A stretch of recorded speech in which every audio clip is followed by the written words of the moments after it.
की जो आंखें हैं, जितने भी आंख वाले जीव है ना, उन सभी की आंखों के लिए धर्म, अर्थ, काम और मोक्ष चारों पुरुषार्थों का फल है आपके रूप सौंदर्य का दर्शन।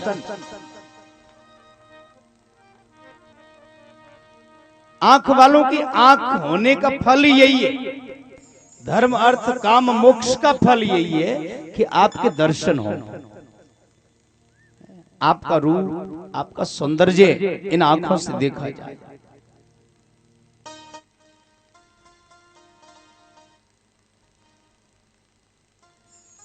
स्वार्थ और परमार्थ सब कुछ है। आपकी कथा सुनना, आपके गुणों को सुनना और आपके रूप सौंदर्य को निहारना। रुक्मिणी जी का स्वरूप विराजमान है। भावो ही प्रधान विद्यते। कर्माबाई ने ठाकुर जी की मूर्ति को खिचड़ा खिलाया प्रकट करके। भाव था कि ये ठाकुर जी हैं, स्वयं भगवान है। इसी तरह से यहाँ विराजमान है, रुक्मिणी जी का स्वरूप है। आपके हृदय का भाव निर्भर करता है कि आप क्या देखते हैं।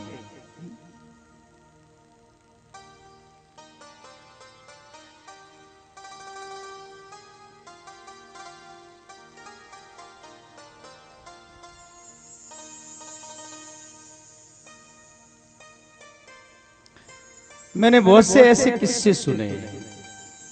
वृंदावन में एक संतों से मैंने सुना रामलीला की मंडलियों के बारे में, कि भरतपुर के पास किसी गांव में एक रामलीला की मंडली आई थी, रामलीला कर रही थी।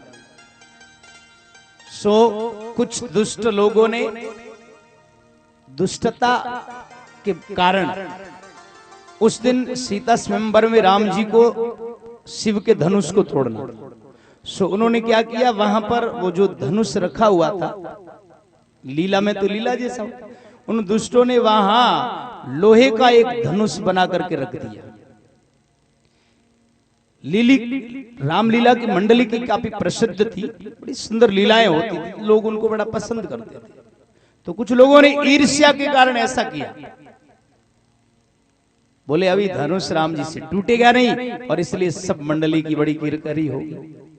जैसे ही राम जी स्टेज पर आए और वो धनुष जैसे ही उठाया, वो धनुष उठा के जैसे ही बाण चढ़ाया, उसके दो टुकड़े हो गए। जिन्होंने वो लोहे का धनुष रखा था, वो शर्मसार होकर के मंडली के जो महाराज थे उनके चरणों में गिर पड़े, बड़े महाराज क्षमा करिएगा, हमने तो ये करतूत किए थे। जब वो लाके टुकड़े देखे टूटे हुए तो दोनों ही लोहे के थे। वृंदावन में एक बार ऐसी एक घटना हुई। नारायण स्वामी करके एक बड़े वेदांती सन्यासी थे पंजाब के, वेदांत सूत्रों के बड़े ज्ञाता। अयम आत्मा ब्रह्म, ये आत्मा ही ब्रह्म है, ऐसा भाव सूत्र। एक बार घूमते घूमते महाराष्ट्र में चले गए, सोलापुर में किसी गांव में पहुंच गए, और वहां पर एक बजरंग टीला करके कोई स्थान था, और वहां पर हमेशा नाम संकीर्तन होता था। समर्थ गुरु राम ने शुरू करवाया था, श्री राम जय राम, जय सिया राम, जय जय सिया राम। वो नारायण स्वामी को भगवान के नाम का संकीर्तन ऐसा प्रिय लगा, ऐसा हृदय में बैठा कि वो ज्ञान मंडली छोड़ करके और नाम कीर्तन में धुन लीन हो गए। और बाद में कुछ समय बाद वृंदावन आ गए। वृंदावन आने के बाद वो रास मंडली के लिए पद रचना करने लगे। तो संजोग से कई साल बाद उनका एक पुराना मित्र आया पंजाब से, और उसकी मुलाकात हो गई। बोले अरे नारायण स्वामी, आप यहाँ इतने बड़े ज्ञानी पुरुष, इतने बड़े वेदांती, और इन रास रचइयों के साथ, नचाने गवैयों के साथ क्या कर रहे हो तुम? तो नाचने गाने वाले लोग गवैये लोग हैं, नचवैये लोग, इनके बीच में क्या कर रहे हो? उन्होंने कहा अब तुम जो भी कहो, लेकिन मुझे भगवान की लीला कथाओं से मधुर और कुछ लगता नहीं है। और बोले जब राधा कृष्ण आके स्टेज पे विराजमान होते तो उन्हें साक्षात वही नजर आते हैं। उस भक्त ने, उस मित्र ने कहा फिर आज मैं देखता हूं। उन्होंने क्या किया, चुपके से पान के बीड़े लिए और नारायण स्वामी की आंखों पर पट्टी बांध दी। बोले कहीं तुम इशारा नहीं कर दो स्वरूप को कि इनके पास कुछ है। पीछे ही पीछे बैठ गए। रास प्रारंभ हुई, मंडली की लीला उससे बाद में आई और सबसे पीछे बैठ गए। मंडली के रास का प्रसंग, लीला का प्रसंग समापन होने ही वाला था कि एकदम से कन्हैया का जो स्वरूप है ठाकुर जी का, वो दौड़ करके आया और उस मित्र का झोला छीन लिया। बोले काय रे, पान का ही ना खबारों में दुबकाए रख रो झोला में, मोए ला के दे। उसके शरीर में रोमांच हो, आंखों में आंसू की धारा बहने लगी। नारायण स्वामी के चरणों में गिर पड़ा और वो भी हमेशा के लिए वृंदावन का वासी होकर रह गया। तो भगवान की झांकी में जो स्वरूप बैठते हैं वो साक्षात भगवान का ही रूप है। ये तो हमारे भाव में, हमारी आंखों में वो क्षमता होनी चाहिए कि हम उनको देख सकें। तो रुक्मिणी जी लिख रहे हैं कि प्रभु आप त्रिभुवन सुंदर हैं, आपके गुण कानों के रास्ते से हृदय में जाकर के जन्म जन्मांतरों के तपन को बुझाने वाले हैं, एक एक अंग का ताप बुझाने वाले। और आपका जो रूप सौंदर्य है, आपकी रूप माधुरी है, वो तो आंख वालों के, आंख वाले जीवों की आंख के लिए तो चारों पदार्थों का फल वही है। मैं तो सब लाज शर्म छोड़ करके आप में प्रवेश कर रही हूं। मेरा ये जो चित्त है, मेरा ये जो मन है, ये सारी लाज शर्म छोड़ करके आप में प्रवेश कर रहा है। कहीं आप मेरा पत्र देख करके सोचें कि ये कैसी स्त्री है, कैसी लड़की है ये, एक अनजान आदमी को ऐसे कागज लिख रही है। लेकिन बोले महाराज लाज शर्म तो आपके चरणों में मैंने अर्पण कर दी है, इसलिए आपसे कैसी लज्जा है, आपसे कैसी शर्म है अपने मन की बात कहने में। मैं सब प्रकार से आपकी हो चुकी हूं। कात्वा मुकुंद महति कुलशील रूप विद्यामयो द्रविण धाम अभिरात्मतुल्यम धीरापतिम कुलवतिम न वृणीत कन्या काले नृसिंह नरलोक मनोभिरामम्।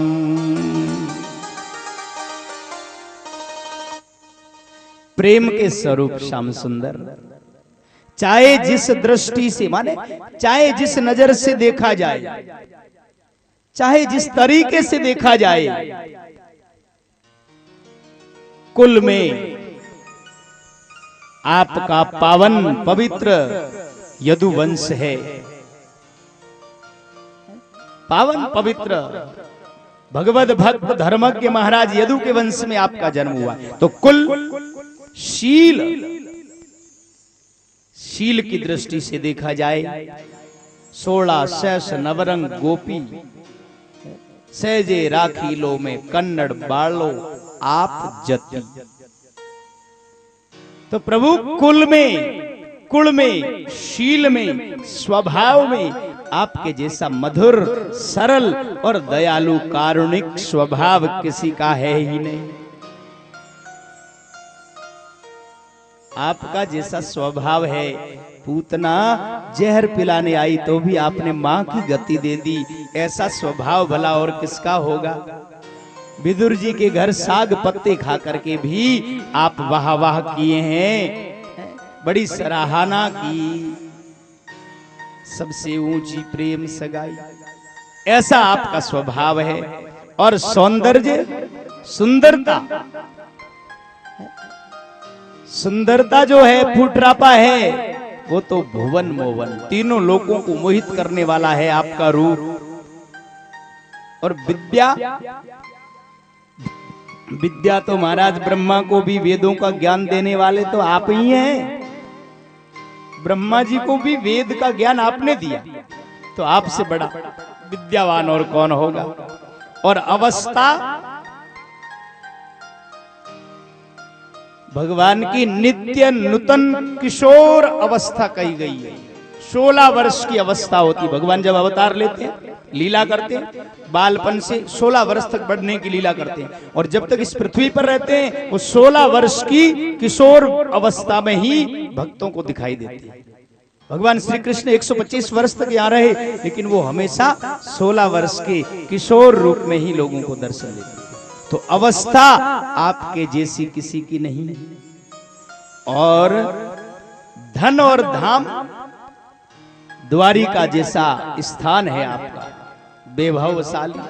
इसलिए माना चाहे जिस तरह से देखा जाए, कुल में, शील में, स्वभाव में, विद्या में, अवस्था में, धन धाम में, सब में आप अद्वितीय हैं। अद्वितीय उसको कहते हैं जिंगहिर को दूसरो कोई नहीं होवे, जिके की बराबरी और कोई नहीं कर सकता। उसके जैसा दूसरा कोई है नहीं, आपके जैसा दूसरा कोई नहीं है, आपके जैसे सिर्फ आप ही हैं, अपने ही समान हैं आप, आपके समान दूसरा कोई नहीं। और इस संसार में जितने भी जीव हैं, जितने भी प्राणी हैं, वो सब आपके रूप को देख करके सबका मन परम शांति को प्राप्त करता है। नरलोक मनोभिरामम, आपका ये सुंदर वपु, सुंदर विग्रह देख करके सारे जीवों को शांति का अनुभव होता है, सब आनंदित होते हैं इसे देख करके। अब महाराज आप ही बताओ, ऐसे हालात में कौन कुलवती, महागुणवती, धैर्यवती और सौभाग्य को चाहने वाली कन्या होगी जो आपके रहते हुए किसी और को पति के रूप में वर्ण करेगी? आपको छोड़ करके और किसको पति रूप में वर्णन करेगी, आप ये बताओ। हरगिज नहीं। इसलिए प्रभु मैंने तो आपको पति के रूप में वर्णन किया है। देखिए रुक्मिणी जी ने कितना सुंदर बात कही है कि आप ऐसे मत सोचना कि मैं जल्दी में कोई निर्णय ले रही हूं, आवेश में आकर के कोई निर्णय नहीं ले रही हूं। मैंने खूब अच्छी तरह से देखा है कि त्रिलोकी में आपके समान दूसरा कोई है नहीं। कुल में, शील में, स्वभाव में, विद्या में, अवस्था में, धन और धार, सब में आपके जैसा कोई है नहीं। ये विचार करके और तन्मे भवान खलु वृत पतिरंग जाया आत्मर्पितश्च भवतोत्र विभो विदेहि, मैंने आपको पति रूप में वर्ण किया है, मैं आपको अपनी आत्मा अर्पण कर चुकी हूं। आप तो अंतर्यामी हो, सबके मन की आप जानने वाले हो प्रभु। मेरे हृदय की बात आपसे छुपी हुई थोड़ी, लेकिन फिर भी मैं तो अपने स्वभाव अनुसार लिख रही हूं, बाकी आप सब जानते हैं। आप यहाँ पधार कर आए हमारी राजधानी में कुंडिनपुर में, और मेरा पाणी ग्रहण करें, पत्नी के रूप में मुझे स्वीकार कीजिए आकर। हे कमल नयन प्राण बल्लभ, मैं आप सरीखे वीर को समर्पित हो चुकी हूं, मैं आपकी हूं। और जैसे सिंह का भाग शियालिया छू जाए, ऐसा हो नहीं सकता है। इसी तरह वैसे ही कहीं शिशुपाल आकर के निकट से ही मेरा स्पर्श न कर जाए, ये आप ध्यान देना। और मैंने यदि इस जन्म जन्म में, किसी जन्म में कोई पूर्त कर्म और इष्ट कर्म, दो तरह के कर्म होते हैं। पूर्त कर्म वो कहलाते हैं जैसे कुआं खुदवाना, बावड़ी खुदवाना, तालाब खुदवाना या प्याऊ आदि लगाना, ये पूर्त कर्म कहलाते हैं। और इष्ट कर्म है यज्ञ आदि करना, दान देना, नियम धारण करना, व्रत रखना, देवता ब्राह्मण गुरु आदि की पूजा के द्वारा भगवान की आराधना करना, तो रुक्मिणी जी कह रही मैंने पूर्त और इष्ट कर्मों के द्वारा अगर भगवान को प्रसन्न करने की चेष्टा की है और वो भगवान मुझ पर प्रसन्न हो तो भगवान श्री कृष्ण आकर के मेरा पानी ग्रहण करे। शिशुपाल आदि कोई भी पुरुष मेरा पानी ग्रहण नहीं करे, दूसरा कोई भी पुरुष मेरा स्पर्श नहीं कर पाए। प्रभु जिस दिन मेरा विवाह होने वाला हो उससे एक दिन पहले आप हमारी राजधानी में गुप्त रूप से आइए, फिर आप सेनाओं के साथ जरासंध शिशुपाल आदि को मत करके इनकी सेनाओं को नष्ट तहस नश करके बलपूर्वक इन सब राजाओं की सिर पर पैर रख करके और मुझे आप वीरता का मोल चुकाकर मेरा पानी ग्रहण कीजिए। और महाराज आप सोचते हो कि मैं आऊंगा कैसे अंतःपुर में, तुम तो रनिवास में रहती हो ना, वहां मैं कैसे पहुंचूंगा?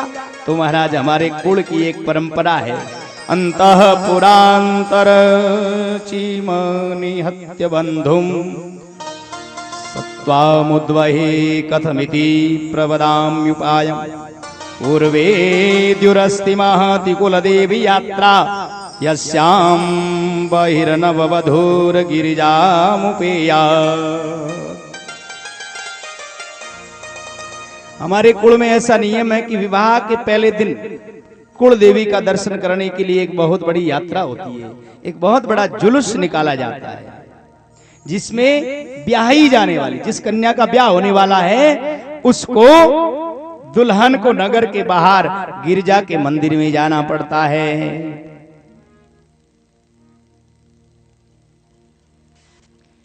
अरे शंकर जैसे बड़े बड़े सिद्ध पुरुष भी महापुरुष भी आत्म शुद्धि के लिए आपके चरण कमलों की धूल में स्नान करते हैं, और यदि आपके चरण कमल की धूल रूपी प्रसाद आपकी वो चरण धूली मुझे नहीं प्राप्त होती है तो मैं व्रत करके उपवास करके इस शरीर को सुखाकर प्राण छोड़ दूंगी, और चाहे सैकड़ों जन्म ही क्यों ना लेना पड़े, कभी ना कभी तो आपके चरणों की वो धूल मुझे प्राप्त होगी। इस प्रकार से रुक्मिणी जी ने पत्र लिखा है।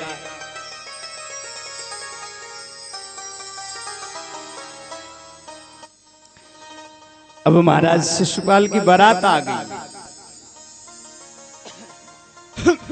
भगवान श्री कृष्ण ने रुक्मिणी जी का संदेशा बलराम जी और अन्य सब महाराज उग्रसेन आदि सभी राजाओं को सुनाया, और द्वारिका में जो है भगवान श्री कृष्ण के ब्याह की सुंदर तैयारियां हो रही है। दास पदम पर रहम करोगा बीत गई दिन रतिया, दरवाजे नौबतड़ी बाजे आनंद मंगल चार, द्वारावती की कामणी कर 16 श्रृंगार, द्वादश षोडश वर्ष की जुड़ी 34 आय, रुक्मण की चर्चा सुनी तो घूंघट में मुस्काया।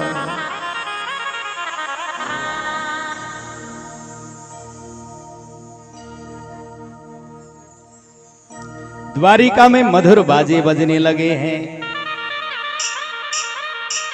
बलराम जी ने पत्र का लेकर आए बूढ़े ब्राह्मण का बड़ा स्वागत सत्कार किया, नाना प्रकार के भोजन करवाए, हरे हरे मूंग परोस के उज्जवल भात सराय, प्रथम जलेबी खाजा खूमा लिया मंगवाए, पेड़ा मंगाया गुलाबरा बर्फी लई कराय, दूध मंगाया कामधेनुरा खीर जुलई बनाए, बूरा मिश्री और चिरौंजी पिस्ता दाख मिलाया, घिरत मंगाया बहुत उमदा मोवन भोग बनाए, गिरी छुआरा और खोपरा चिरुंजी मायन खाए, बड़ा पकोड़ी और कचौरी पापड़ लिया तड़ाए, घिया करोंदा और तोरई बैंगन लिया मंगाए, सुवा सिरसु और पालखा मेथी बतवो लाए, केर करेला और काचरा अदरक लिया मंगवाए।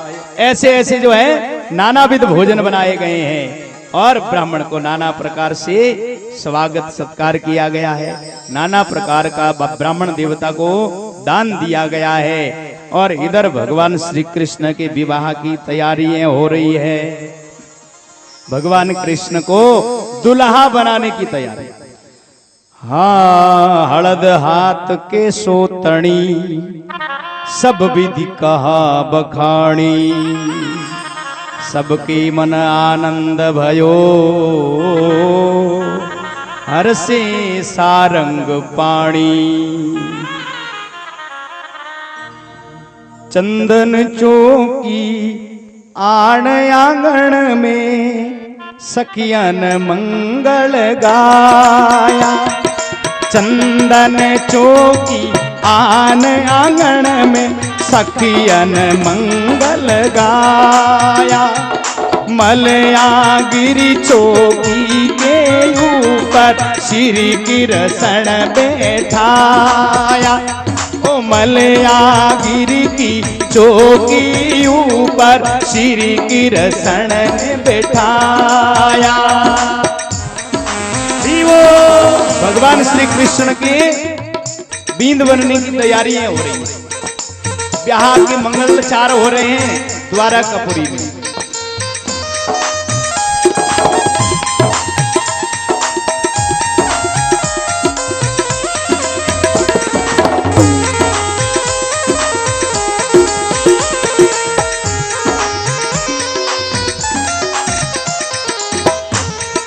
गुरु दुर्वासा अक्षत दीना, कलश गणेश पूजावे।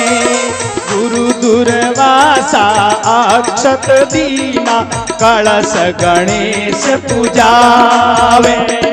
तन मन प्राण करे नौछावर, बार बार बलि जावे। तन मन प्राण करे नौछावर, बार बार बलि जावे। देखो प्रेम से गाते हुए भगवान श्री कृष्ण का स्वरूप है आपके सामने, उसका ध्यान करते हुए।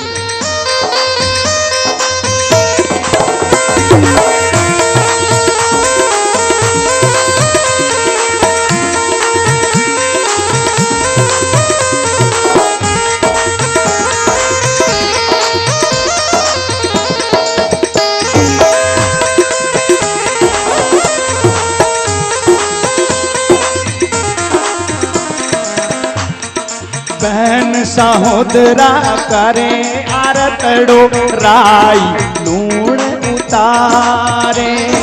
बहन सहोदरा करत आरतड़ो, राई लूण उतारे।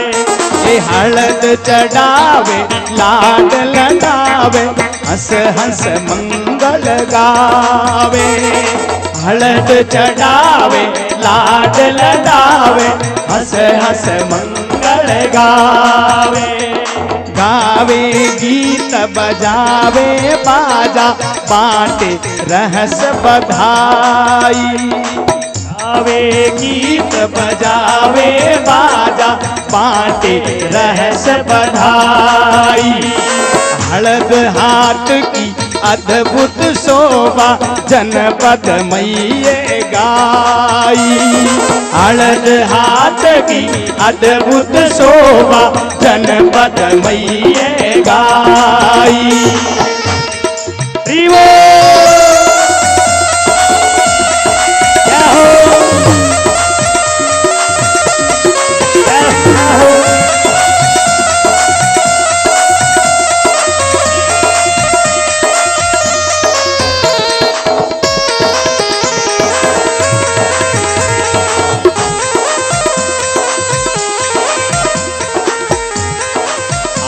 सुरसती मनाय शंकर जपीजिए, ब्रह्मा जी को ध्यान चतुर्भुज रीजिए।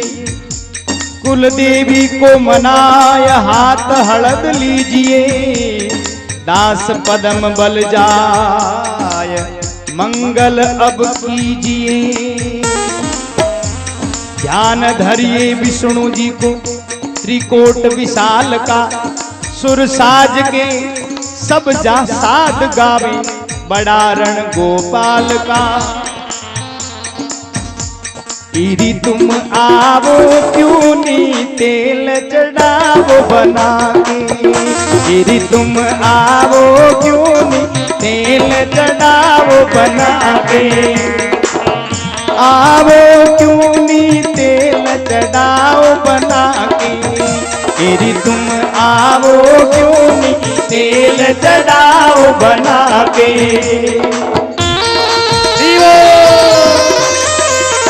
क्या हो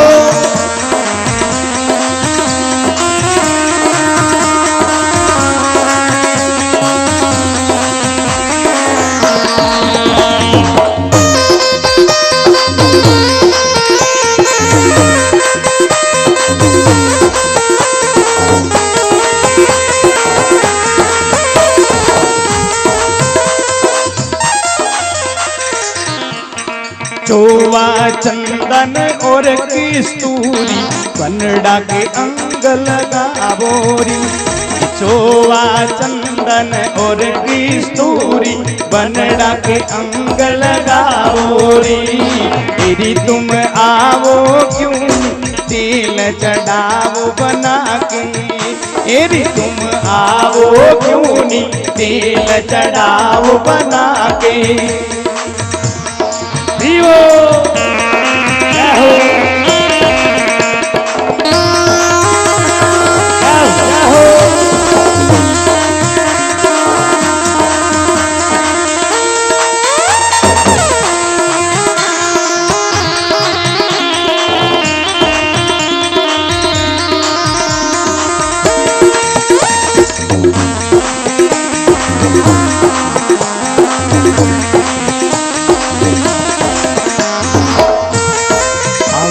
यशोदा देव की रानी रुच रुच मंगल गावोरी, आवोरी यशोदा देव की रानी रुच रुच मंगल गावोरी, एरी तुम आवो क्यों नी, एरी तुम आवो क्यों नी तेल चढ़ावो बना के, एरी तुम आवो क्यों नी तेल चढ़ाओ बना के।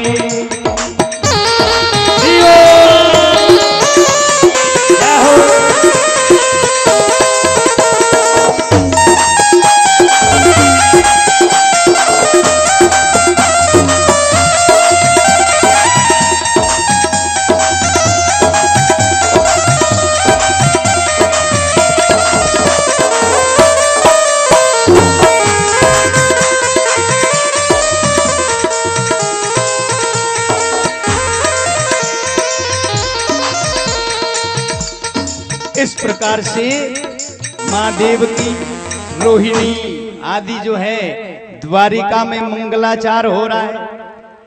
भगवान श्री कृष्ण को हल्दी वल्दी सब लगाए जा रहे हैं, पीटी वीटी चढ़ाई जा रही है। माँ देव की सभी स्त्रियों को बुलाकर लाए हैं मंगलाचार करने के लिए, और सब जगह आनंद ही आनंद क्या हो रहा है कि आज मारे ठाकुर